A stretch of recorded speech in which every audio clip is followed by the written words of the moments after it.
this is Mel Evans. You listen to Talkingbowls Radio, sponsored by Thurston. Back to you, Ron. I mean, I presume you became involved with Merseyside before being elected onto the management of the Merseyside County. I was posted to a place called Eaton Road when I was a policeman in Liverpool, and we used to go across to the Nottingham Hotel, a famous public house in Liverpool, and there was always a little back room there full of bowlers, and I got involved with the Nottingham Hotel. And in 1981, I think it was, when Merseyside was formed, and the secretary then, he only lasted something like 6 months before he passed away. And I took over the job as Merseyside secretary and started to go into the British Crown Green meetings at the railway Talc crew. Used to travel there on the train. And then Eddie Elson, of course, retired as the British Crown Green secretary. And it was a two-horse show between Ray Angus and myself for the position, and I fortunately got to win the position, and I remained as the British Crown Green secretary for something like 11 to 12 years, and I've never been away since, to be honest, really. How long have you been on the British Crown Green managers? I mean, you've had various 1983, 84, so work it out, it's a fair 26 years. 23, 24 years, something like that, yeah. Yeah, that's good. And you've had various positions, I recorded as a secretary for some time. I'll be the secretary, the treasurer, national registrar, insurance officer, with the British Crown Green.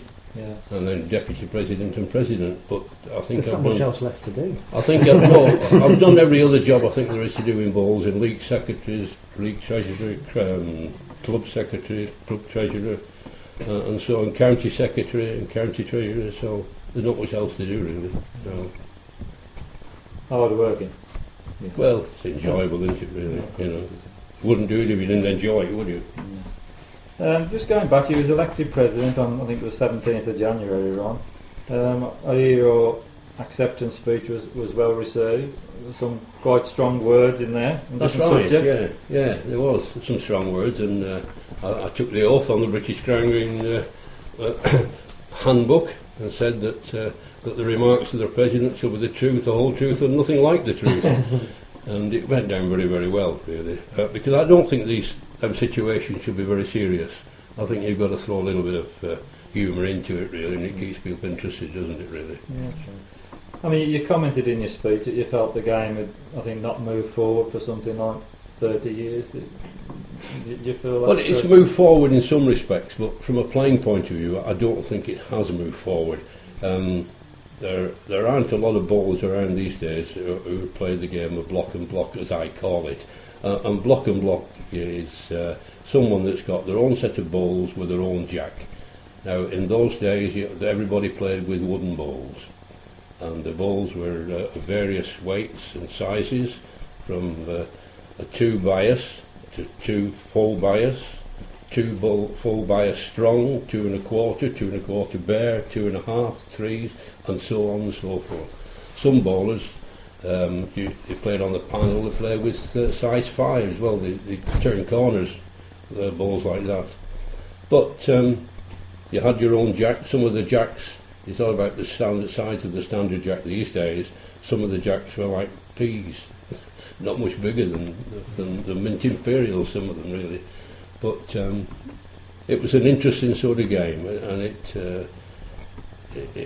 it was a different game altogether. I was saying to Mel before that in the St Helens League they played with the visitors' jack, which is again something different.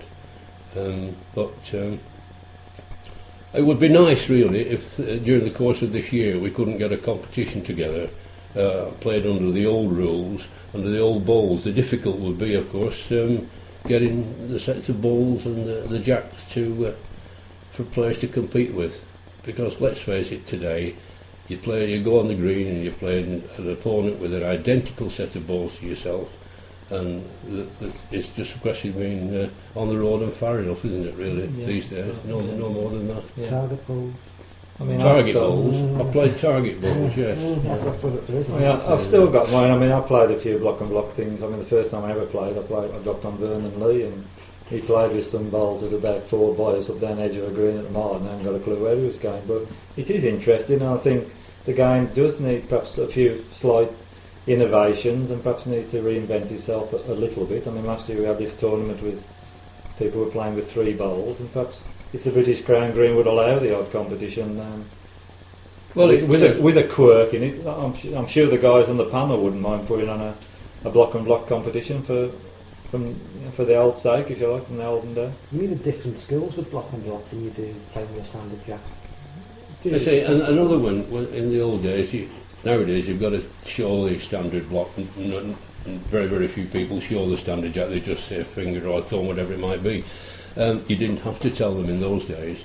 And you got a lot of bowlers playing on their own green on a falling mark. They send the ball one way and the jack the other way, and vice versa. That was the difference in the game. You got to think. You got to think what sort of what pegs this guy sent the bowls. But I remember a county match at Merseyside playing Yorkshire, the wheat sheaf at St Helens, and this is in the modern game really. And a fellow called Kenny Taberner, he's playing Gary Wallace, and Kenny Taberner in those days sent the block one way and the ball the other way, and he'd been playing for 20 minutes before Gary Wallace got him on. But that used to happen in the old days. The other thing, while we're on this subject, you said about the game hadn't moved forward, you talked about block and block.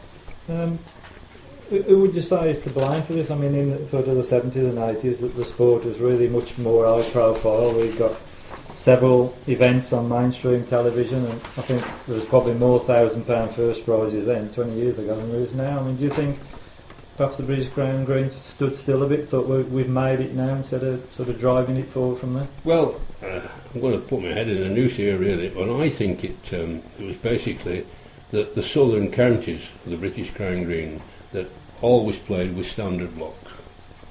They didn't play with their own jacks, did they, around here in the south of the region.